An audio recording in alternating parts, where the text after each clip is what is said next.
ஒரு ஹிந்து கீதை தெரிஞ்சிருக்கானோ இல்லையோ, ஒரு முஸ்லிம் குரான் தெரிஞ்சிருக்கானோ இல்லையோ, ஒரு கிறிஸ்டியன் பைபிள் தெரிஞ்சிருக்கானோ இல்லையோ, ஒவ்வொரு இந்திய குடிமகனும் இந்திய அடிப்படை சட்டம் தெரிஞ்சிருக்கணும்.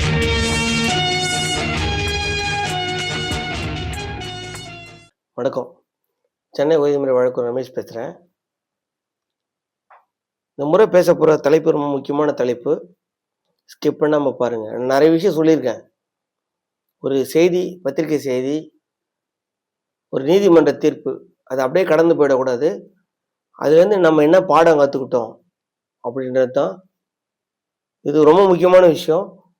என்னன்னு பார்த்தீங்கன்னா, இந்த மாதிரி பார்த்தீங்கன்னா பப்ளிக் ரோடில், பொது இடத்துல வந்து எங்கேயாவது ஒரு சாமி சிலையை கொண்டு வச்சிடுறது, இல்லை ஏதோ எந்த மதத்தை சேர்ந்த சாமி சிலையை கொண்டு வச்சுட்டு கல்லை நட்டு எல்லாம் பண்ணி எல்லா வேலையும் பண்ணிடுவானுங்க. அதை நம்ம என்கரேஜ்மெண்ட் எடுன்னா அதுக்கு நிறைய எதிர்ப்புகள் வரும். அது வந்து தெய்வங்கள் தான், அதை நம்ம யாரும் குறை சொல்லலை. அப்போ அது பக்கத்து வீட்டுக்காரர் இருக்கான்னு வச்சுக்கோங்க, அந்த இடத்துக்கு இப்போ உங்கள் வீட்டுக்கு பக்கத்தில் கொண்டு வச்சுட்டாங்கன்னா அதுக்கு என்ன பண்ணுவோம், ஃபஸ்ட்டு செட் பண்ணிட்டு பாட்டுலாம் போடுவோம். அப்புறம் அதுக்கு வரவன் பூரா என்ன பண்ணுவோம், கோயிலுக்கு வரவன் பூரா உங்கள் வீட்டு வாசலில் வண்டி கொண்டு விடுவோம். எவ்வளோ இடைஞ்சலா இருக்கும், யோசனை பண்ணி பாருங்க. உங்கள் வீட்டு ஏதாவது பராமரிப்பு வண்டி வேலை ஏதாவது செய்யணும் அப்படின்னா உங்களால் செய்ய முடியாது, அது நிரந்தரமாயிடும். அப்புறம் கோயிலை சுற்றி என்ன பண்ணுவோம், ஒரு வருஷம் வந்துடும் பண்டிகை போடும்போது பெரிய கொட்டாயை போடுவோம். சின்ன கோயில் அப்புறம் பெரிய கோயிலாயிடும். அது சாமி வேண்டும் தான், ஆனால் அதுக்காக அங்கீகரிக்கப்பட்ட இடத்துல தான் வேணும். என்ன பண்ணுறான் எல்லாரும், என்ன பண்ணுறான், எனக்கும் தெய்வ நம்பிக்கை இருக்கு, நான் அந்த குறை சொல்லலை. ஏதாவது ஒரு புறம்போக்கு இடத்துல கொண்டு வந்து அதை வச்சுட்டு அதனால வந்து மற்றவங்களுக்கு தொந்தரவு பண்ணக்கூடாது அப்படின்றத நான் சொல்லலை, இந்த உயர்நீதிமன்ற தீர்ப்பு சொல்லுது. வாங்க விஷயத்துக்குள்ள போயிடலாம். சென்னை உயர்நீதிமன்றம் 22/1/2026 நீதியரசர் லட்சுமி நாராயணன் கொடுத்துருக்காரு. Red petition number 49/192/2025. மனுதாரர் யாருன்னு பார்த்தீங்கன்னா ஷரத். எதிர்மனுதாரர் யாருன்னு பார்த்தீங்கன்னா சென்னை பெருநகர மாநகராட்சியோட ஆணையர், அப்புறம் ஜோன் 12ஓட ஜோனல் மண்டல அலுவலர், அப்புறம் வந்து ஆர் டேனியல். அவரா வந்து பார்ட்டியை சேரணும்னு சொல்லி உள்ள மனு போட்டு உள்ள வரார். என்ன கேட்குறாருன்னா, இந்த மனுதாரர் 13/9/2025 நான் கொடுத்த அந்த புகார் மேலே நடவடிக்கை எடுக்க சொல்லி இந்த சென்னை மாநகராட்சி ஆணையருக்கும் சென்னை மாநகராட்சி ஆறாவது மண்டல அலுவலருக்கும் உத்தரவு போடுங்க அப்படின்னு சொல்லி இந்த நீதி பேராணை மனுவை தாக்கல் செஞ்சிருக்காரு. இந்த விஷயம் என்னன்னு பார்த்தீங்கன்னா, கிட்டத்தட்ட பார்த்தீங்கன்னா ஒரு 16 பக்கம் இருக்க. டிஸ்கிரிப்ஷன் பாக்ஸில் கொடுத்துட்றேன். மெயின் கண்டென்ட் என்னன்னு மட்டும் சொல்லிடுறேன் பாருங்க. இந்த மனுதாரர் வந்து பார்த்தீங்கன்னா, இவருக்கு வந்து சொத்து எங்கே இருக்குன்னு பார்த்தீங்கன்னா, நம்பர் 1 ஆண்டாள் அவென்யூ, முதல் தெரு, திருவிக்கா நகர், சென்னை 82. இந்த திருவிக்கா நகர் எங்க இருக்குன்னு பார்த்தீங்கன்னா சென்னை பெரம்பூருக்கு பக்கத்தில் இருக்கு. இவர் வந்து 25/11/2024 ஒரு ரிஜிஸ்ட்ரேஷன் டாக்குமெண்ட் நம்பர் 41/87/2026 மூலமா 25/11/2024 ஒரு ப்ராப்பர்ட்டி வாங்குறாரு. வாங்கறதுக்கு முன்னாடி போய் பாக்குறாரு. இவர் வாங்குற இடத்துக்கு முன்னாடி பாத்தீங்கன்னா ரோட்ல ஒரு மாதா சிலை வச்சிருக்கு. என்ன சொல்றாங்கன்னா, இது சும்மா டெம்பரரியா தான் வச்சிருக்கோம், நாங்க அதை எடுத்துருவோம் அப்படின்னு சொன்னது அடிப்படையில் இவர் அந்த சொத்தை வாங்கிட்டாரு. ஆனா அதுக்கப்புறம் என்ன பாத்தீங்கன்னா மேரி மாதா சிலை, அதுக்கப்புறம் என்ன ஆச்சுன்னா, இவர் அந்த சிலைக்கு பக்கத்துல இருக்க அந்த ரோடு வழியா தான் இவர் வீட்டுக்குள்ள போய் இவர் பில்டிங்கு ரிப்பேர்லாம் பண்ணணும்னு பாக்குறாரு. ஆனா பண்ண முடியல, இவருக்கு நிறைய தொந்தரவுகள் வருது, இடைஞ்சலா இருக்குது. அதனால இவர் என்ன பண்றாரு, இந்த சட்டத்துக்கு விரோதமா அரசாங்க இடத்துல வச்சிருக்கிற இந்த மேரி மாதா சிலைய, அந்த தெய்வ சிலையை அகற்றணும் அப்படின்னு சொல்லி இந்த சென்னை மாநகராட்சி கமிஷனர் அப்புறம் சென்னை 6வது மண்டல அலுவலருக்கும் ஒரு மனு கொடுக்குறாரு. அதான் 13/9/2025. அவங்க வந்து எந்த நடவடிக்கையும் எடுக்காதால நடவடிக்கை எடுக்க சொல்லி இந்த ரிட்டை ஃபைல் பண்ணியிருக்காரு. நீதியரசர் என்ன சொல்றாரு அப்படின்னு பார்த்தீங்கன்னா, நாங்கள் வந்து நடவடிக்கை எடுக்கிறதுக்கு நோட்டீஸ் எல்லாம் கொடுத்து எல்லாம் பண்ணோம் அப்படின்னு யாரு மாநகராட்சி தரப்புல சொல்றாங்க. அப்புறம் இந்த இந்த டேனியல் 3வது எதிர்மனிதர் யாருன்னு பாத்தீங்கன்னா அந்த சிலையை நிறுவனவர் இவர் தான். இவர் என்ன சொல்றாரு, நான் ரொம்ப வருஷமா அந்த சிலையை நிறுவி அப்பப்ப நான் பூஜை பண்ணிட்டு வரேன், இதனால யாருக்கும் தொந்தரவு இல்லை, யாரும் புகார் பண்ணல, இந்த மனிதர் மட்டும்தான் புகார் பண்றாரு. இவர் இடத்துக்குள்ள ஃபுட் கோர்ட் நடத்துறாரு, வேற வேற வேலைகள்லாம் செய்யறாரு, இவரு நாட்டு வெடிகுண்டுலாம் ரெடி பண்ணி விற்கிறாரு, போறாரு வராரு, வேற இடத்துக்குலாம் இவருடைய இடத்த ஹாலா பயன்படுத்துறாரு அப்படின்னு சொல்லி இவர் சொல்றாரு. நீதியரசர் அந்த விஷயத்துக்குள்ள எல்லாம் போகாம என்ன சொல்றாரு அப்படின்னு பாத்தீங்கன்னா, ஒரு முக்கியமான விஷயம் என்ன சொல்றாரு பாத்தீங்கன்னா, 19/1/2026 ரீஜனல் டெப்டி கமிஷனர், மண்டல துணை ஆணையர் யாருன்னு பாத்தீங்கன்னா, இந்த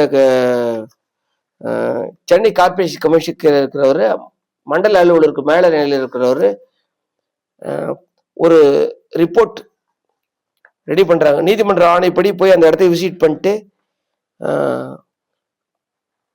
நோட்டீஸ் ஒன்று கொடுக்குறாங்க. கொடுத்துட்டு நீங்க 7 நாளைக்குள்ள பண்ணிட்டு அந்த மாதா சிலையை அகற்றணும் அப்படின்னு சொல்றாங்க. எதை அடிப்படையா வச்சு சொல்றாங்க அப்படின்னு பாத்தீங்கன்னா, இந்த மனிதரோட வக்கீல் ஒரு செக்ஷனை மென்ஷன் பண்றாரு. அது என்னன்னு பாத்தீங்கன்னா, Tamil Nadu urban local bodies act, அதாவது தமிழ்நாடு நகர்ப்புற உள்ளாட்சி அமைப்புகள் சட்டம் பிரிவு 128. அதுபடி என்னன்னு பாத்தீங்கன்னா, இந்த மாதிரி பப்ளிக் பிளேஸ்ல ஏதாவது என்க்ரோச்மெண்ட் இருந்ததுன்னா அதை அந்த நகராட்சி மாநகராட்சி அமைப்பு அதை உடனடியாக அகற்றணும் அப்படின்னு சொல்லுது. அதுபடி ஆக்ட் பண்ணி இவங்க அந்த நடவடிக்கை எடுக்கணும் அப்படின்னு சொல்லி நீதியரசர் என்ன சொல்றாரு. அதுக்கு ஈக்குவலா என்ன சொல்றாரு, உச்ச நீதிமன்ற தீர்ப்புல இந்த தீர்ப்புல உச்ச நீதிமன்ற தீர்ப்பு, கர்நாடக உயர் நீதிமன்ற தீர்ப்பு அப்படிலாம் சொல்லிட்டு நான் அந்த 128 படி சொல்றாரு. Tamil Nadu urban local bodies act section 128 சொல்லுதுன்னா, under section 128 of local bodies act, it is duty of the commissioner to remove any encroachment from public place that has been placed by encroaching a road, street or public place or an land belonging to or vested with the local body. Insofar as the immovable structure are concerned, the appropriate provision is section 188 subclass 1 subclass B.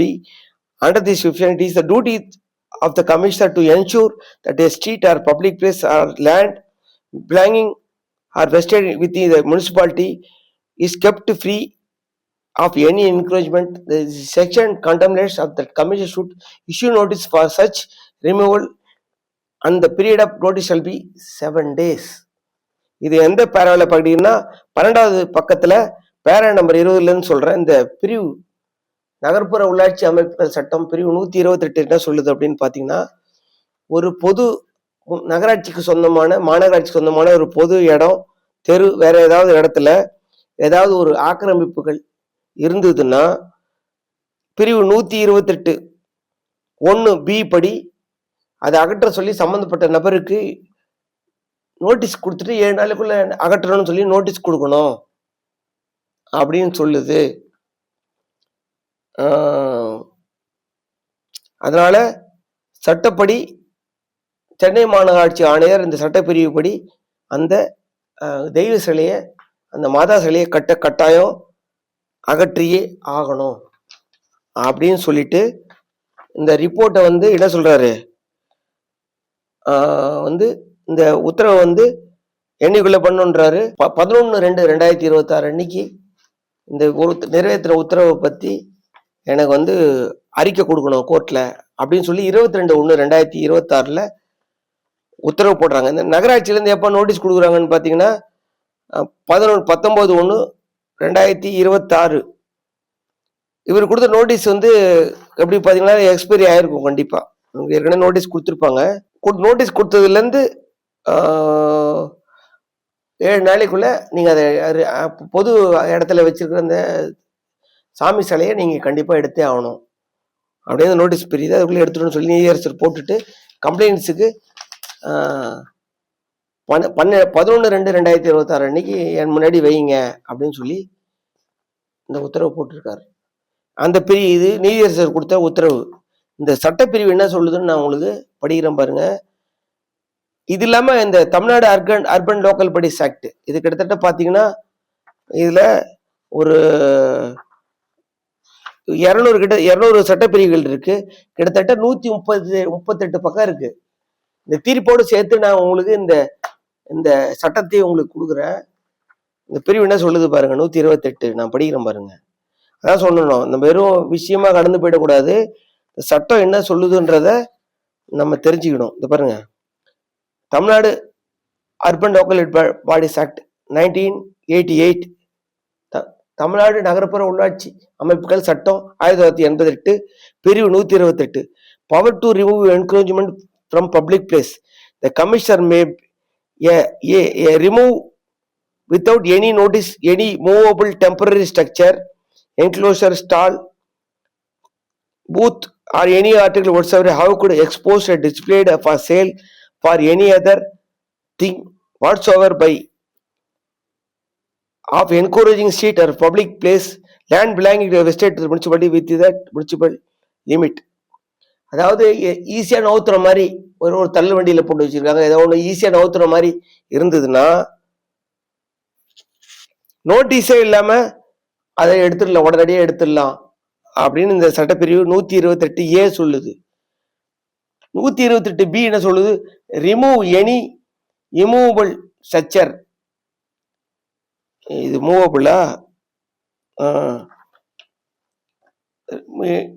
Remove any immovable structure whether permanent or temporary nature encroaching the street or public place or the land belonging to the vested municipality within the municipal limit after issuing a show cause notice for such removal returnable with a period of 7 days from the date of receipt.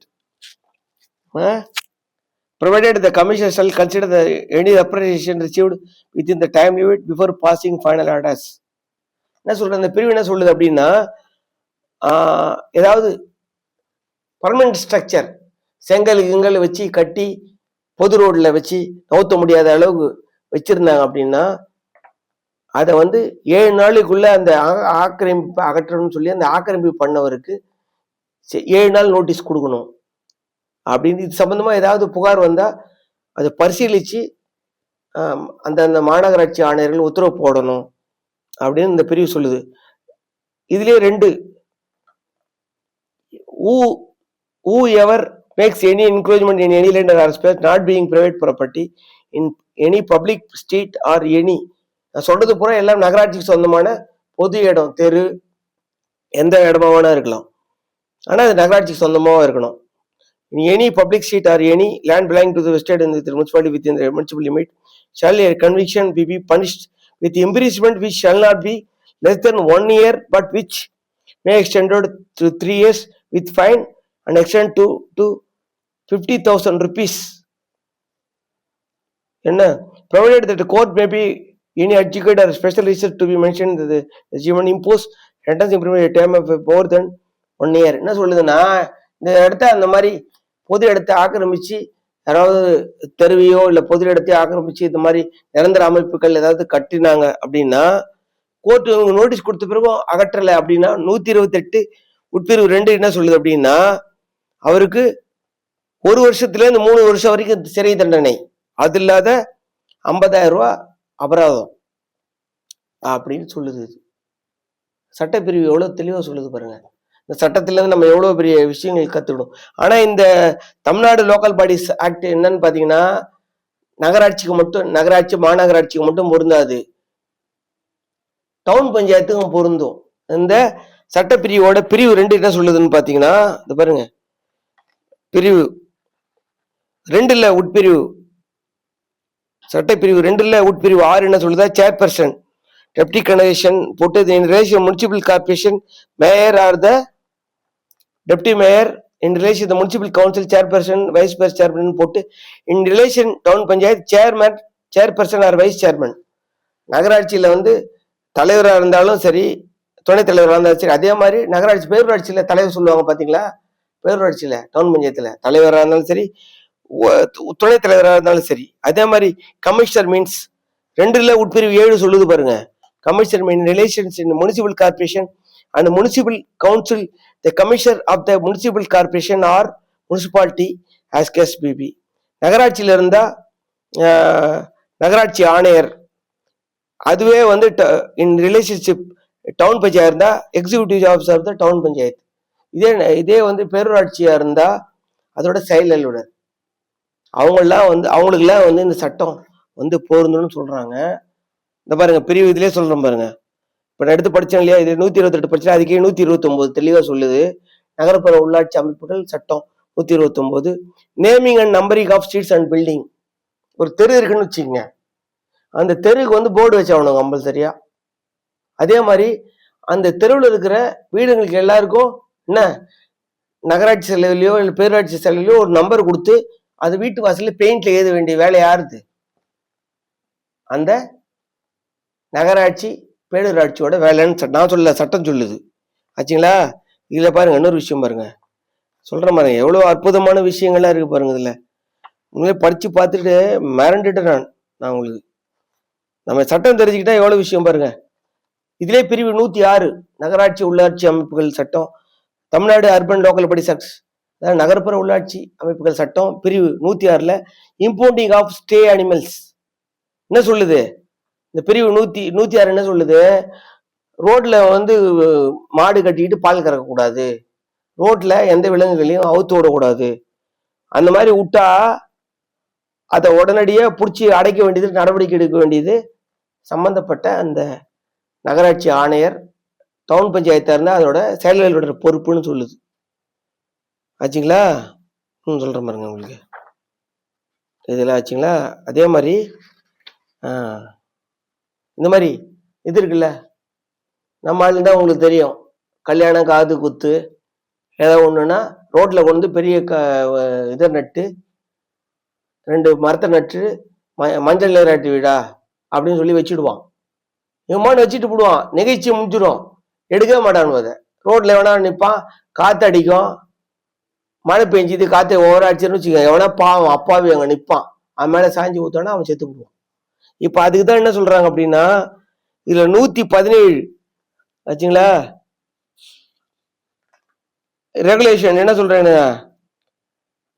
117 தெளிவா சொல்றாங்க. 117 பாத்தீங்கன்னா 117 கேல இருந்து ஆரம்பிக்குது.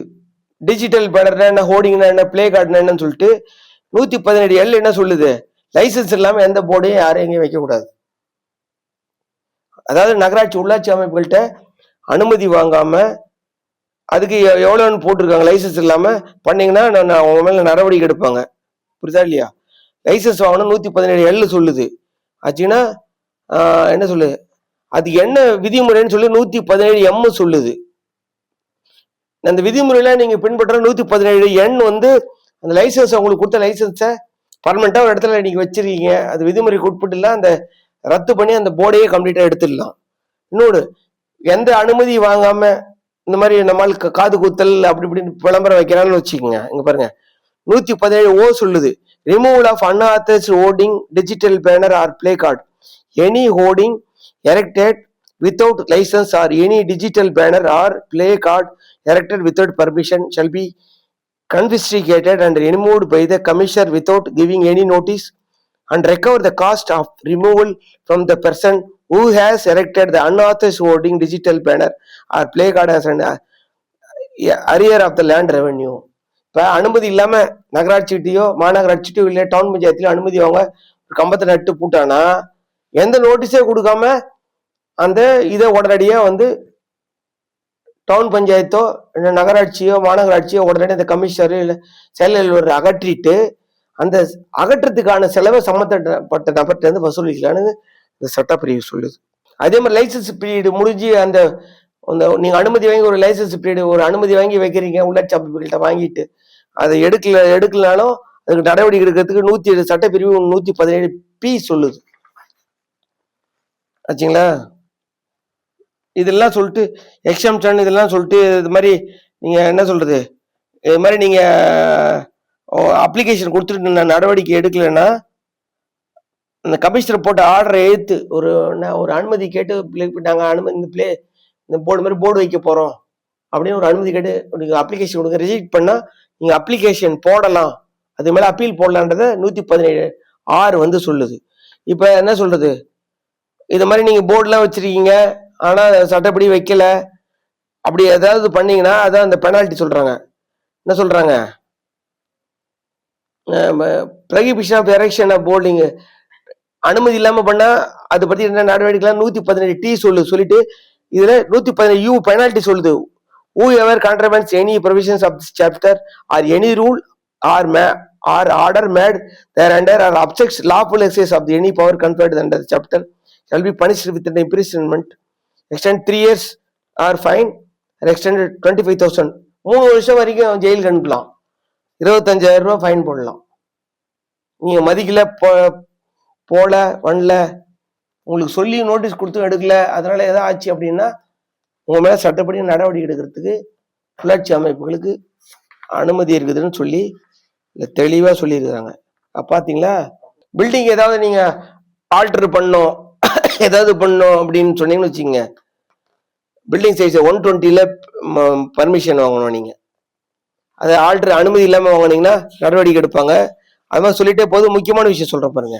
பிரிவு 134 என்ன சொல்லுது, நகர்ப்புற உள்ளாட்சி அமைப்புகள் சட்டம், நகர்ப்புற உள்ளாட்சி அமைப்பு சட்டம் பிரிவு 134, penalty for unauthorized construction where the construction, reconstruction or modification of any building is commenced or completed in contravention of the provision of this act or the rules made thereunder, the owner shall be liable by way of penalty to pay a sum of which shall not exceed 1 lakh rupees, and in case of a continuing contravention such further sum which shall not be exceeded 50 rupees per square feet every day during which the contravention continues. என்ன சொல்றதுன்னா, அனுமதி இல்லாம கட்டடம் கட்டிட்டாங்கன்னு வச்சுக்கோங்க, அந்த கட்டிட உரிமையாளருக்கு 1 லட்சம் ரூபாய் அபராதம் விதிக்கலாம். அபராதம் விதிச்சிட்ட பிறகு அவங்க நோட்டீஸ் கொடுத்த பிறகு நீங்க கண்டினியூஸா அந்த கட்டுமானத்தை அப்படியே வச்சிருந்தீங்கன்னா ஒரு ஸ்கொயர் ஃபீட்டுக்கு ஒரு நாளைக்கு 50 ரூபா மணிக்கு அந்த அமௌண்ட் கூட்டிகிட்டே போவோம் உங்களுக்கு. புரிதா இல்லையா? இது இல்லாமல் வேற உங்களுக்கு சிறை தண்டனை வேற இருக்குது உங்களுக்கு. புரிதா இல்லையா? நடவடிக்கை இருக்குது அந்த மாதிரி. அதே மாதிரி தெருவில் மரங்கள் இந்த மாதிரி ஸ்ட்ரக்சர் ஒரு இந்த மாதிரி அன்ஆத்தரைஸ்ட் கன்ஸ்ட்ரக்ஷன் வச்சிருந்தா ஒரு ஸ்கொயர் ஃபீட்டுக்கு ஒரு நாளைக்கு 50 ரூபா ஃபைன். கோர்ட் அவன் நோட்டீஸ் கொடுத்து 1 லட்ச ரூபா ஃபைன் போடுவாங்க. அதுக்குள்ள நீங்க எடுத்துடணும், அந்த அன்ஆத்தரைஸ்ட் கன்ஸ்ட்ரக்ஷன் டெமாலிஷ் பண்ணிடணும். இல்லை அப்படியே கோர்ட் அவன் நோட்டீஸ் கொடுத்த பிறகு அப்படியே வச்சிருந்தீங்கன்னா ஒரு ஸ்கொயர் ஃபீட்டுக்கு ஒரு நாளைக்கு 50 ரூபான்னு அந்த அமௌண்ட் எத்தனை ஸ்கொயர் ஃபீட் இருக்கோ அதுக்கு அமௌண்ட் போட்டு கூட்டிகிட்டே போகும். ஃபைன் அமௌண்ட் கூட்டிகிட்டே போகும். அது எங்க லட்சத்தில் போய் முடியும் உங்களுக்கு. அது இல்லாமல் உங்களுக்கு கிரிமினல் ஆக்ஷன் எடுக்கலாம்னு சொல்லி ஏற்கனவே மதுரை பெஞ்ச் ஆர்டர் நம்ம ஏற்கனவே ஒரு வீடியோ போட்டிருக்கோம். அது இல்லாமல் பாருங்க, பவர் டு ஆர்டர் 136 என்ன சொல்றாங்க, power to order removal of dangerous building tree cities. ஒரு வீடு இருக்கும், பாழடைஞ்சு போயிருக்கும், மரம் வெளியில் நீட்டிட்டு இருக்கோம், அந்த ஓனர் அதை எடுக்கவே மாட்டோம் அப்படின்னா நீங்க கம்ப்ளைண்ட் கொடுத்து நடவடிக்கை எடுக்கலாம் கார்பரேஷன்ல. அதே மாதிரி மரம் வீழ்ந்துருச்சு அப்படின்னா அந்த பில்டிங் ஓனர் தான் அதை கிளியர் பண்ணி எடுக்கணும், இல்லைன்னா அவர் மேல நடவடிக்கை. அந்த மாதிரி நிறைய சட்டப்பிரிவுகள் பார்த்தீங்கன்னா. அதே மாதிரி லைசன்ஸ் எதெல்லாம் தொழில் நடத்துறதுக்கு லைசன்ஸ் வாங்கணும், இந்த மாதிரி உங்களுக்கு டேக்ஸ் போட்டா அது எப்படி பண்ணணும், அதுக்கு என்னது அதிகமான டேக்ஸ் போட்டா ரிலீஸ் பண்றதுக்கு அந்த மாதிரி சட்டப்பிரிவுகள் பார்த்தீங்கன்னா கிட்டத்தட்ட 200 சட்டப்பிரிவுகள் இருக்கு இதுல. உண்மையிலே இது நான் புக்கா வாங்கினேன்னு பார்த்தீங்கன்னா 1000 ரூபாய்க்கு மேல வருது. அதனால அந்த சட்டப்பிரிவுகள் நான் கிட்டத்தட்ட 140 பக்கம் வருது. நான் டிஸ்கிரிப்ஷன் பாக்ஸ்ல உங்களுக்கு கொடுக்குறேன் இந்த நீதிமன்ற தீர்ப்பு, இந்த சட்டப்பிரிவு. இந்த ஒண்ணும் இல்லை, இதெல்லாம் என்ன சொன்னீங்க, இதெல்லாம் நீங்க படிச்சுக்கிட்டீங்கன்னா கண்ணில் விரல விட்டு ஆட்டலாம் நீங்க. உண்மையிலே இந்த சட்டப்பிரிவுகள்லாம் முடிஞ்ச தமிழ் உங்க கூகுள் டிரான்ஸ்லேட் இருக்கு, போட்டு தமிழ் படுத்தி பிரிண்ட் அவுட் எடுத்துக்க. நீங்க இப்பெல்லாம் எல்லாம் நிறைய வசதி வந்துருச்சு, சட்டங்களை தெரிஞ்சுக்கணும். இப்ப நீங்க இந்த விஷயங்கள்லாம் தெரிஞ்சுக்கிட்டு ஒரு மனு கொடுக்குறீங்க, நடவடிக்கை எடுக்கல, இந்த மாதிரி இந்த சாதாரணமா நீங்க புகார் கொடுக்கறதுக்கும் இந்த சட்டப்பிரிவு மென்ஷன் பண்ணி கொடுக்கறதுக்கும் நிறைய வித்தியாசம் இருக்குது. சட்டப்பிரிவு மென்ஷன் பண்ணி கொடுக்கும் போது அதிகாரி பூரா பயப்படுவான். நகராட்சியில இருக்கிற ஆணையர், மாநகராட்சியில் இருக்கிற ஆணையர், டவுன் பஞ்சாயத்துல இருக்கிற அந்த இஓ, செயல் உள்ளவர் பயப்படுவாங்க. அவங்க கொடுத்துட்டு நடவடிக்கை எடுக்கலைன்னா அப்புறம் ஆர்டிஐ போடுங்க. அதுக்கப்புறம் நடவடிக்கை எடுக்கலாம். ஒன்றும் இல்லை, தமிழ்நாடு லோக்கல் பாடி ஆம்புட்ஸ்மேன்ல ஒரு பெட்டிஷனை போட்டுருங்க. தமிழ்நாடு உள்ளாட்சி முறைமன்ற நடுவத்தில் எப்படி பெட்டிஷன் போடுறதை பற்றி ஏற்கனவே வீடியோ போட்டிருக்கோம். தமிழ்நாடு உள்ளாட்சி மன்ற முறைமன்ற நடுவத்தில் யாருன்னா போட முடியும் பெட்டிஷன் போட்டிங்கன்னா, எந்தெந்த ஊராட்சி அமைப்புகளை தவிர மீதி நகராட்சி, மாநகராட்சி, பேரூராட்சி, சிறப்பு நிலை பேரூராட்சி இருந்தாலும் சரி, பேரூராட்சி எதாக இருந்தாலும் சரி, அந்த அதில் யாரெல்லாம் வர்றாங்களோ, EO town panchayat, commissioner, municipality commissioner, greater சென்னையோட கமிஷனர், அவங்க எல்லாம் அந்த மாதிரி நகராட்சி, மாநகராட்சி, பேரூராட்சி பகுதிகள்லாம் அதில் வரும். அவங்க லோக்கல் படி அமைச்சுட்டு இது மாதிரி இந்த இதுபடி மனு கொடுத்தேன், பொது இடத்துல இந்த மாதிரி ஆக்கிரமிப்பு கொடுத்தேன், நடவடிக்கை எடுக்கல அப்படின்னு சட்டப்பிரிவை பயன்படுத்தி நீங்கள் பெட்டிஷன் போட்டிங்கன்னா ஈஸியாக வேலை முடிஞ்சிடும் உங்களுக்கு. அதான் சட்டம் தெரிஞ்சுக்கணுன்றது. நீங்கள் கோர்ட்டுக்கே போகாமல் வெளியிலே வேலை முடிஞ்சிடும் உங்களுக்கு. சொல்கிறாங்க பார்த்தீங்களா, 106 என்ன சொல்லுது, ரோட்லேயே நம்ம என்ன பண்ணுவோம், ரோட்லேயே வண்டியை மேய விட்டுருவான், மாட்டை பாலை கறந்துட்டு ரோட்லேயே பாலை கறப்பான், அங்கேயே அவுத்து விட்டுட்டு போடுவான். நீ சாதாரண போய் ரோட்ல மாடு சுத்துது எடுன்னு சொன்னீங்கன்னா அவன் காதலியே வாங்க மாட்டான். 106 சட்டப்பிரிவை பயன்படுத்தி நகர்ப்புற உள்ளாட்சி அமைப்புகள் 1988 சட்டப்பிரிவு 106 படி ரோட்ல இந்த மாதிரி பால் கலக்கிறத நீங்க அனுமதிக்க கூடாது. மாட்டை சுத்தட்டா நீங்க ரிமூவ் பண்ணி நீங்க பிடிச்சி அடைக்கணும், நீங்க ஃபைன் பண்ணணும் அப்படின்னு பிரச்சனை போட்டு விட்டீங்கன்னு வச்சுக்கோங்க. ஒரு பிரச்சனை அனுப்புங்க, நடவடிக்கைலாம் ஆர்டிஐ போடுங்க. பண்ணல அப்புறம் பாருங்க, அவர் லோக்கல் படி அமைச்சர் பிரச்சனை போடுங்க. அவங்கள்ட்ட சம்மன் ஆட்டோமேட்டிக்காக வேலையை சட்டப்பிரிவு பயன்படுத்தினீங்கன்னா நிறைய பலன் கிடைக்கும். ஒரு விஷயத்த சாதாரணமா மனு போடுறதுக்கும் சட்டப்பிரிவு பயன்படுத்தி போடுறதுக்கும் நிறைய வித்தியாசம் இருக்கு. சட்டப்பிரிவு பயன்படுத்தி நீங்க மனு போடும்போது அதிகாரி கூட பயப்படுவாங்க, உண்மையிலே இவர் ஏதோ பண்ண போறாரு நம்மள அப்படின்னு. புரிதா இல்லையா உங்களுக்கு? அதனால நான் சொன்னேன், ஆவணப்படுத்த கடுத்துங்க. முதல்ல ஒரு புகாரை அனுப்புங்க. புகாரை நடவடிக்கை எடுக்கல, கொடுத்த புகார் மேல நடவடிக்கை எடுத்து ஆர்டிஐ போடுங்க. அப்புறம் அதை வச்சு அந்த டாக்குமெண்ட்லாம் கலெக்ட் பண்ணி லோக்கல் பாடி ஆம்புட்ஸ்மேன்ல பெட்டிஷன் போடுங்க. சம்பவம் நடந்த தேதியிலேருந்து 5 வருஷத்துக்குள்ள நீங்க போட்டாதான் லோக்கல் பாடி ஆம்புட்ஸ்மேன் அந்த புகாரை விசாரிச்சு நடவடிக்கை எடுப்பார். 5 வருஷத்துக்கு மேல கடந்த விஷயங்களை தமிழ்நாடு உள்ளாட்சி அமைப்பு முறைமன்ற நடுவர் விசாரிக்க மாட்டாரு. அது மாதிரி நீதிமன்றத்தில் நிலவில் இருக்க விஷயங்களை பத்தி அவர் விசாரிக்க மாட்டார். அதான் நீங்க தெரிஞ்சுக்கணும். சட்டங்களை நீங்க கத்துக்கணும். நீங்க அது சட்டத்தை கத்துக்கிறது வக்கீலாக இருக்கணும் அவசியம் இல்லை. இப்ப சாதாரண தீர்ப்புல இருந்து படிக்கும்போது எவ்வளவு விஷயம் நம்ம கத்துக்கிட்டோம் பாருங்க. நம்ம படிக்கணும், எல்லாம் தெரிஞ்சுக்கணும். நம்ம கண்டிப்பா இந்த விஷயங்கள்லாம் நிறைய பேருக்கு பயனுள்ளதா இருக்கும்னு நினைக்கிறேன். தெரியாத விஷயமா இருக்கும்னு நினைக்கிறேன். இந்த விஷயம் உங்களுக்கு பிடிச்சிருந்தா லைக் பண்ணுங்க, கமெண்ட் பண்ணுங்க, சப்ஸ்கிரைப் பண்ணுங்க. நன்றி, வணக்கம்.